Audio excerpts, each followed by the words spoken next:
सत श्री अकाल, नमस्ते, आदाब। मैं साक्षी स्वागत करती हूँ आपके अपने चैनल सिटी होम न्यूज़ पे। तो आज हमारे सामने हमारे स्टूडियो में आए हैं नरेंद्र हरजाई जी, जो आपके सामने पहले भी बहुत बार रूबरू हो चुके हैं। तो आइए मिलवाते हैं उनके साथ। नमस्कार सर, स्वागत है आपका हमारे चैनल में। धन्यवाद। तो सर आज हम बात करेंगे कि जैसे कहा जाता है ना, जॉइंट फैमिलीज होती हैं, वो कैसे सुखी होती हैं, या जॉइंट फैमिली का मतलब क्या है। आप हमें विस्तार में, हमारे दर्शक भी बहुत ज़्यादा वेट कर रहे हैं उन बातों में सुनने के लिए, बताने के लिए। जी, सभी का धन्यवाद और नमन। आज आपने बेटा ये संयुक्त परिवार की जो बात मैं हमेशा बोलता हूँ, संयुक्त परिवार सुखी परिवार और यूनिटी स्ट्रेंथ, मुझे बचपन से लेके आज तक मैंने यही सीखा और यही मैं प्रचार करता हूँ। अब संयुक्त परिवार क्या होता है, इसकी डेफिनेशन क्या है, यही सुनना चाहते हो ना बेटा? हाँ जी। मैं ये चाहता हूँ कि जैसे अब मैं पहले ना अपने परिवार की एक बात बताऊंगा, जो एक हर बात सच्चाई होती है, तो उसमें हमारे दर्शक जो सुनेंगे। मेरे दादाजी 2 भाई थे। वो 2 भाई का मैंने कभी प्यार नहीं देखा। दोनों भाई अलग रहते थे। एक हमारे दादाजी अम्बाला में रहते थे, दूसरे हमारे जो दादाजी थे वो लुधियाना में रहते थे। कहीं दूर दूर तक मैंने प्यार वाली कोई चीज़ नहीं देखी उनके अंदर, क्योंकि वो आते थे साल 2 साल में एक बार। वो इशूलेस थे। इशूलेस होने के बावजूद भी हमारे जो दूसरे दादाजी थे, यानी हमारे जो फादर साहब के चाचा जी, तो वो इशूलेस थे, हस्बैंड वाइफ थे। फिर उनकी वाइफ की डेथ होगी, वो अकेले रहते थे। मैं बचपन में ये मुझे एक नॉलेज थी, ये ज्ञान था। मैं अपने ताया जी को, चाचा जी को, अपने फादर साहब को पूछता था कि उनको यहीं बुला लो, कि वो अकेले रहते हैं वहाँ पर कोई सुनवाई नहीं हुई। वो अलग रहते थे, ठीक है, वो कहानी ख़त्म होगी, वो भी डेथ होगी उनकी भी। उसके बाद हमारे फादर साहब जी, बेटा ये बात सुनने वाली है, मेरे पिताजी, मेरे ताया जी और मेरे चाचा जी, 3 भाई। दुर्भाग्यवश आज पिताजी हमारे इस दुनिया में नहीं है, और ताया जी करीब 96 ईयर्स ओल्ड, वो कुरुक्षेत्रा में है। और हमारे चाचा जी हैं जो करीब 97-8 ईयर्स के हैं, तो वो अम्बाला में है। मुझे आज तक ये समझ नहीं आई कि मैं आज 60 साल का हूँ और सभी मैं दर्शक को जो सच्चाई है वो बता रहा हूँ, ताकि दुनिया की आंखें खुलें कि संदेश क्या होता है, सच्चाई क्या होती है। तो मेरे फादर साहब भी और ताया जी, चाचा जी इकट्ठे कभी नहीं रह पाए। आज मैं 60 साल का हूँ। जब से मैं पैदा हुआ हूँ, मैंने एक दिन भी अपने ताया जी, चाचा जी और अपने फादर साहब को खाना खाते नहीं देखा। तीनों की किचन अलग थी। लोग आज बेटा ये कहते हैं, शायद आप उनमें से एक होंगे, कि जनरेशन गैप होता है हरजाई जी, बहुत बड़ा जनरेशन गैप होता है। ये मुझे इस नाम से इतनी चिढ़ है, इसको वो बोलते ना, एक मेरी भी जिद है कि लोग मुझे ये कहते हैं कि हरजाई जी जनरेशन गैप होता है। तो मैं उनको कहता हूँ, ये जो मैं बात अभी बताई है कि अपने दादाजी 2 भाई थे, फादर साहब 3 भाई, तो ये जनरेशन गैप क्या हमारा नहीं है? हमारा भी तो अपने बुजुर्गों के साथ जनरेशन गैप है। आज मेरे फादर साहब मेरे से 30 से 32 साल बड़े थे, तो जनरेशन गैप का क्या मतलब है? आज हमारे परिवार के 5 बेटे हैं, तो वो भी जनरेशन गैप है। हम उनके साथ निभा रहे हैं, बड़े अच्छे से निभा रहे हैं। आगे हमारे 2 पोते हैं जो 5वीं जनरेशन है हमारे दादाजी की, तो उनके साथ भी बड़े प्यार से वो रहेंगे जब तक हमारा जीवन है। देखिए, आज लोग केबीसी देखते हैं। मैं आज उनका एक एग्जांपल देना चाहता हूँ। केबीसी करीब काफ़ी लोग देखते हैं, समझते हैं। वो उसमें 4 पड़ाव होते हैं। ठीक है, सहमत है आप बेटा? हाँ जी। जो मेरे दर्शक सुनेंगे उनको पता है 4 पड़ाव होते हैं। एक 5 सवाल के बाद वो 10,000 का होता है, जो निश्चित हो जाता है कि वो आपको 10,000 मिलेंगे जी। 10वें प्रश्न पे आता है 3-20, वो फिक्स हो जाता है कि 3-20 मिलेंगे।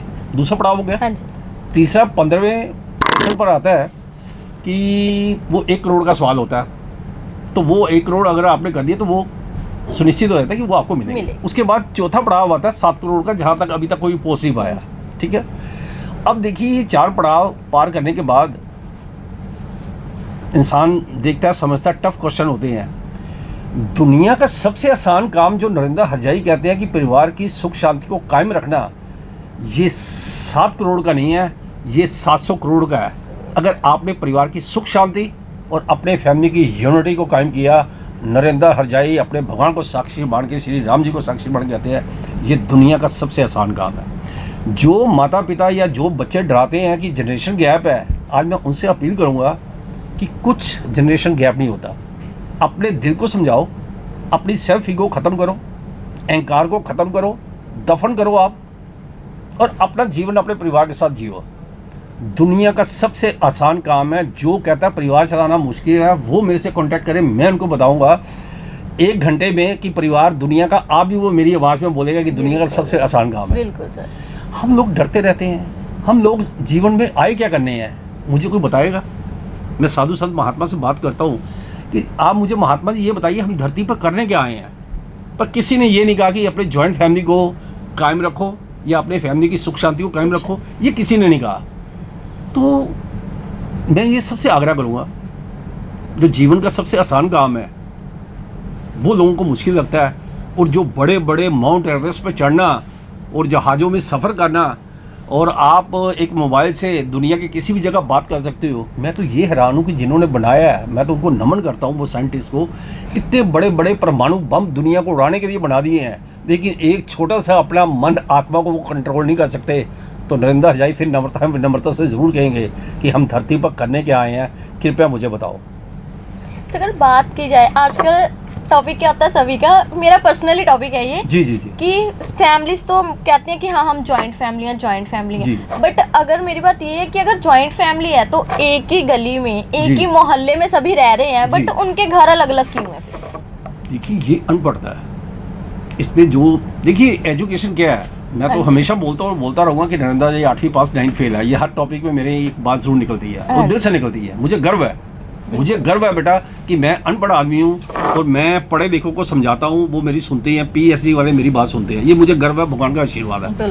लेकिन मैं ये चाहता हूँ कि मैंने ऐसे मेरे रिश्तेदार में भी हैं, मेरे दोस्त भी हैं, पड़ोसी भी हैं, मैंने बहुत से सैकड़ों हज़ारों एग्जाम्पल है मेरे पास, जो 2 भाई हैं 3 भाई हैं, साथ घर है, और उनसे अगर पूछा जाए तो वो कहते हैं हरजाई जी हमारी भी जॉइंट फैमिली है।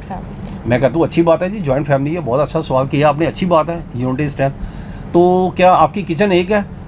नहीं हरजाई जी, किचन तो 15 साल हो गए, 20 साल अलग हो गए हैं, लेकिन कोठियाँ साथ है। तो मैं उनको कहता हूँ कि सर मेरी कोठी के साथ भी मेरे पड़ोसी हैं, लेफ्ट एंड राइट, वो भी मेरे पड़ोसी हैं, तो उनकी भी कोठी हैं, तो वो क्या मेरे भाई थोड़े बन गए? जब आप अपने भाई से अलग होते हो तो नरेंद्र हरजाई ये कहते हैं भाई से अलग होने का मतलब है कि आप अपने भाग्य से अलग हो रहे हो, आप अपनी किस्मत से अलग हो रहे हो, आप अपने जीवन में अपने जीवन को ग्रहण लगा रहे हो। भाई से अलग होना तो नरेंद्र जी कहते हैं ये सबसे बड़ी पनिशमेंट होती है, क्योंकि भाई भाग्य और भगवान, जो इंसान अपने भाई की इज्जत करता है श्री राम सिर्फ उनको मिलते हैं। जितने मर्जी आप पोथियों ग्रंथ पढ़ो, कभी आप सफल नहीं हो सकते। कभी सफल होंगे तो मुझे बताना ज़रूर। माता पिता को कभी नहीं छोड़ना चाहिए, ये मेरा एक पहला पड़ाव बता रहा हूँ कि हमने प्रण किया था बचपन से 1976 में कि माताजी पिताजी जब तक आपका जीवन है, जब तक हमारा जीवन है, हम आपको कभी नहीं छोड़ेंगे, हम आपके चरणों में, आपके जिस घर की छत में रहेंगे हम वहाँ रहेंगे। वो पड़ाव पूरा हो गया हमारा। दूसरा पड़ाव है हमारा 4 भाई, 4 भाइयों से जीवन में ज़िंदगी में कभी अलग नहीं होंगे, ये श्री राम गवाह हैं। चारों भाई कभी अलग नहीं होंगे, ये प्रण किया हुआ बचपन से। तीसरा आता है शादी के बाद पति पत्नी, पत्नी से भी आज 36 ईयर्स हो गए हैं। नरेंद्र जी फिर ये एक बात कहेंगे कि दुनिया की सबसे अच्छी और सबसे खूबसूरत नरेंद्र जी को बीवी मिली है। ये मेरे दर्शक सुनेंगे, मैं हर एक इंसान को कहूँगा, और मेरी पत्नी ये कहती है कि आप दुनिया के सबसे अच्छे इंसान और सबसे खूबसूरत इंसान ही हो। जो पति पत्नी एक दूसरे को रिस्पेक्ट से बात करते हैं, एक दूसरे को भगवान मानते हैं, पति परमेश्वर मानते हैं, और पति अपनी पत्नी को लक्ष्मी का रूप मानता है, उस घर में कभी कोई विघ्न नहीं आ सकता। उनके घर में हमेशा बरकत रहेगी, और जिनके घर में बरकत रहती है वो लाजवाब इंसान होते हैं। जी सर, और बातें कीजिए। आजकल चलो जनरेशन गैप का तो आपने बता दिया, वो तो एक टॉपिक ही है ना हमारा। अगर आजकल बात की जाए बच्चों की, पता नहीं ये एक उस चीज़ों का गैप ही है कि या तो माँ बाप बच्चों की बात नहीं सुनते। आप मेरे को पता है कि आप बहुत सीनियर हो मेरे से, ऐसी बात कर रही हूँ आपके साथ, बट फिर भी एक जो क्वेश्चन है हम मेरे मन में या सामने वालों के मन में या जो हमारे दर्शक देख रहे हैं सभी के, क्योंकि देखो एज पर अगर हम लगाएं, जो सीनियर्स होंगे उनको तो आपकी बातें अच्छी लगती होंगी, कईयों को बातें लगेंगी भी कि नहीं कि आपने जनरेशन गैप को देख के उन चीज़ों को आपने काट दिया।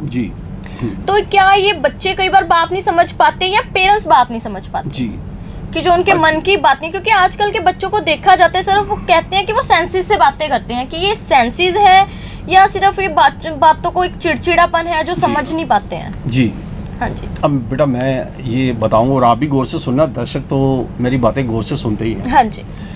देखिए क्या है, जो माता पिता, सभी माता पिता, मैं भी माता पिता भी हूँ और बिल्कुल। दादा भी बन चुका हूँ, नाना भी बन चुका हूँ मैं। ये मेरी बात जिनको नहीं पसंद आएगी तो वो मेरा वीडियो मत देखना, लेकिन जिनको समझ आएगी तो वो 4 बार देखना, आपको मेरी बात समझ आएगी अब जो मैं कहने वाला हूँ। देखिए बेटा क्या है, जो इंसान माता पिता अपनी औलाद से डरते हैं, घबराते हैं और उनकी गलती में भी अपनी हाँ करते हैं, वो माता पिता भी, उनका भाग्य कभी अच्छा नहीं हो सकता और उस औलाद का तो कभी अच्छा हो ही नहीं सकता जो अपने माता पिता को दुख देके या अंडर एस्टिमेट करते हैं। चाहे वो बेटी है या बेटा है, वो बहू है या दामाद जी हैं। मैं कहता हूँ हर बच्चों को, जो लोग ये कहते हैं जनरेशन गैप, तो मैं समाज सोसाइटी से पूछता हूँ, अपने श्री राम जी से भी ये बात पूछूंगा कि क्या जनरेशन गैप हमारे दादाजी दादी जी रहे, हम उनके साथ रहे, हमारे माताजी पिताजी रहे, 82 ईयर्स में माताजी रहे, 90 ईयर्स में हमारे पिताजी रहे, तो हमने उनके साथ अपना जीवन गुजारा है, तो क्या हमारा जनरेशन गैप नहीं है? बिल्कुल। आज हमारे 5 बेटे बहुएं हमारे साथ रह रही हैं, तो क्या ये जनरेशन गैप नहीं है? ये माता पिता अपनी गलतियों को छुपाने के लिए ये शब्द बोल दे रहे हैं कि आज जनरेशन गैप है। मैं हर माता पिता से आग्रह करूंगा कि जीवन अपना सफल बनाना है। मैं आज भी कहता हूं, जो धरती पर जिनका स्वर्ग है, आसमान पे उन्हीं को स्वर्ग मिलेगा। ये दिमाग से गलत फहमी निकाल दो आप, कि आपके जो कर्म हैं वो धरती पे ही आपको नज़र आ जाएंगे कि धरती पर मैं इतना अपने आप को सौभाग्यशाली मानता हूँ। I am very happy. जो जीवन भगवान जी ने मुझे दिया है, श्री राम जी ने, श्री कृष्णा जी ने, मैं तो अपनी जीवन में अपना जीवन संपूर्ण मानता हूँ, संपन्न मानता हूँ। इससे ज़्यादा मुझे खुशी चाहिए ही नहीं, क्योंकि माँ बाप को दुख देना तो आप समझो अपने भगवान, अपने इष्ट देवता को दुख दे रहे हो। अपनी औलाद के साथ अंडरस्टैंडिंग नहीं हो पाती, औलाद का भी फर्ज बनता है कि अपनी गलती को ढूंढे कि कहाँ गलती है, और हर माता पिता को भी ढूंढनी चाहिए। अगर आप अपने बच्चों को कन्विंस नहीं कर सकते, अपने बच्चों को नहीं समझा सकते, तो फिर हमारी पढ़ाई लिखाई का, हमारी धन दौलत का कोई फ़ायदा नहीं है। जीवन एक बार मिला, सभी को मैं कहूँगा कि अपने जीवन को संभालो। जिस इंसान ने मेरी बातें सुन के अपना जीवन संभाल लिया, ये बेटा भला सिर्फ उन्हीं का ही है। इसमें मुझे कोई किसी का धन्यवाद भी नहीं चाहिए, और जीवन भर मुझे किसी का एक गिलास पानी भी नहीं चाहिए कि मैं किसी के पास जाऊँ कि वो मुझे एक गिलास पानी भी अपना सर्व करे। मुझे नहीं चाहिए कुछ, मुझे सिर्फ दुआएं चाहिए। जो नरेंद्र जी कहते हैं कि मेरे पास जो दुआएं हैं, जो ब्लेसिंग्स है, जो आशीर्वाद है, वो लाजवाब है। इसी से मैं जीवन गुजारता हूँ। भगवान ने मुझे जितना दिया हुआ है मैं उसमें संतुष्ट हूँ, मुझे इससे ज़्यादा कुछ नहीं चाहिए। सर आजकल की जो चीज़ें हैं ना, वो ना एक मूड स्विंग्स पे टिक गई हैं। सर कि हर चीज़ों का ना एक पॉइंट्स आ गए हैं, डिप्रेशन आ गया, एंजाइटी आ गया, पैनिक अटैक्स आ गए। मतलब अगर बच्चों की फाइट होती है ना छोटी छोटी बात पे, घर पे लगा लो या स्टडी को लेकर, आजकल के छोटे छोटे बच्चे हैं वो भी ये कहते हैं नहीं जी हमें डिप्रेशन है, हमें एंजाइटी है। इन चीज़ों को आप कैसे देखते हो कि वो एंजाइटी है, डिप्रेशन है, पैनिक अटैक्स हैं, या उन चीज़ों को आप कैसे बताना चाहते हो, या हमारे जो दर्शक हमें देख रहे हैं उन चीज़ों से सॉर्ट करने का, उन चीज़ों से निकलने का कैसे कर सकते हैं हम? ये बेटा मैं आपको बताऊं, जैसे हमारे घर में 18 मेंबर हैं, हमारा परिवार का कोई भी इंसान डिप्रेशन में नहीं है। हाँ जी। डिप्रेस्ड होना ये इंसान के अपने हाथ में है, अपने हाथ। ये कोई दवाई या कोई बीमारी नहीं है ये। हाँ जी। और किसी, जो मुझे तो कोई नॉलेज नहीं है इन बातों की, लेकिन अगर आप किसी डॉक्टर से, मेडिकल जो साइंस हमारी ये कहती है कि डिप्रेशन का इंसान खुद ही डॉक्टर है, वो खुद ठीक हो सकता है। इसके लिए कोई मेडिसिन तैयार नहीं हुई कि आप मेडिसिन खाओ और वो ठीक हो जाओ। ठीक है, वो पेशेंट जाते हैं डॉक्टर अपनी करने के लिए, उनको टैबलेट देते हैं और खाओ। और ऐसे डिप्रेशन क्या है कि आप परिवार की सुख शांति को कायम करो, अपने माता पिता का मान सम्मान करो, आपके घर में बहू है उनको बेटी मानो, आपके घर में जो दामाद हैं, आज मैं इसमें साथ एक शब्द और ऐड करूंगा, जो दामाद जी होते हैं, जैसे मेरे 3 हैं, मैं उनको हमेशा कहता हूं, आज इस चैनल के माध्यम से भी मैं कह रहा हूं, मैंने अपने दामाद को हमेशा ये कहा, तीनों को, वो भी सुनेंगे मेरे वीडियोस, कि बेटा जीवन में अपने माता पिता के पहले बनना, ससुराल के बाद में बनना। आप बेटी को मैं बोलता हूँ कि बेटा पहले आपने ससुराल का बनना है, फिर आपने मायके का बनना है। बिल्कुल। आज मेरी ये दर्शक बात सुन के इसको इम्प्लीमेंट करें। नरेंद्र हरजाई कहते हैं आपके आज ही दुख निवारण हो जाएंगे। ये टोटके जो हैं, हमारे पंडित जी के पास जाओ, ज्योतिषियों के पास जाओ, वो टोटके देते हैं ऐसे करो, इससे घर की सुख शांति नहीं आ सकती। मैं कह रहा हूँ वो जो लोग करते हैं वो प्रोफेशनल है, क्योंकि उनको धंधा है, उनका बिजनेस है। बिल्कुल। मैं किसी का अंगेस्ट नहीं बोलता, लेकिन मुझे ये बताइए कि जो लोग ये कहते हैं क्या उनके घर में सुख शांति है? एक छोटी सी बात मैं पूछना चाहता हूँ, वो बताएं, अपना ब्यौरा दें क्या उनके घर में सुख शांति है? वो दूसरों का निवारण करते हैं, पहले अपने घर की तो सुख शांति वो कायम कर लें। इस वजह से मैं आज भी देखिए एक और बात कहना चाहूँगा। हमारे घर में 18 लोग हैं। मैं अपने बेटों को, 2 बेटे मैरिड हैं, 2 बहुएं हैं घर में। मैं उनको एक ही बात बोलता हूँ, डे 1 से एक बात बोली है कि बेटा आपका हर कर्म आपके सामने आएगा।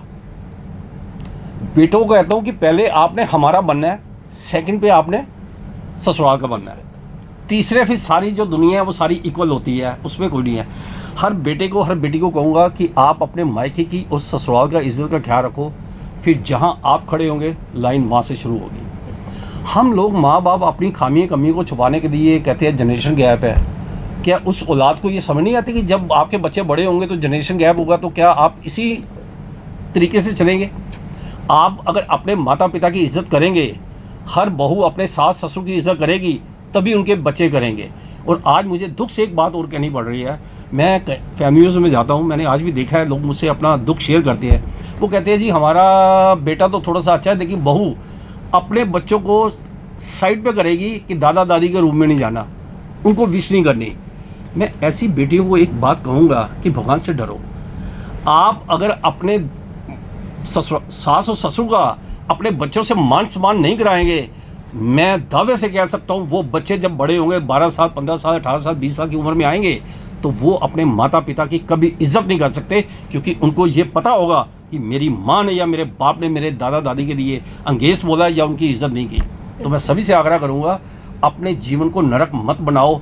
ये धरती पे आपका अगर स्वर्ग होगा तो आसमान पे तभी आपको स्वर्ग मिलेगा, और जिनका धरती पे नरक होता है उसका आसमान पे भी नरक है। ये जो मेरे को बात अच्छी लगी, सबसे अच्छी बात सर ये थी हमारे बीच की जो हमारी कन्वर्सेशन हुई, इतनी कन्वर्सेशन कि जो लोग पंडितों के पास जाते हैं, पूजा पाठ करवाते हैं, कि उन्होंने आजकल अपना, क्योंकि मोस्ट ऑफ आज पीपल्स रह गए हैं ना, लोग रह गए हैं, क्या कहते हैं जी, पता नहीं आंटियां होती हैं फोन पे, वो बताते हैं हाँ आप ये वाले बाबे के पास चल जाओ, ये वाले बाबा ये कर देंगे, ये वाले बाबे के पास चल जाओ, ये हो जाएगा। जी जी जी। जो मेन टॉपिक है, अगर आप अपनी फैमिली को ही समझ के चलते हो, वो अंडरस्टैंडिंग आपके बीच में है, जैसे कि हमें सर ने बताया फैमिलीज के बारे में, या जो हमारी फैमिलीज होती हैं, जॉइंट फैमिलीज होती हैं, उनमें कैसे संयुक्त रहना है या कैसे नहीं रहना।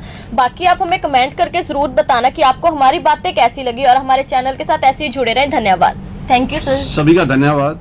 सभी का भला, सरबत का भला। धन्यवाद।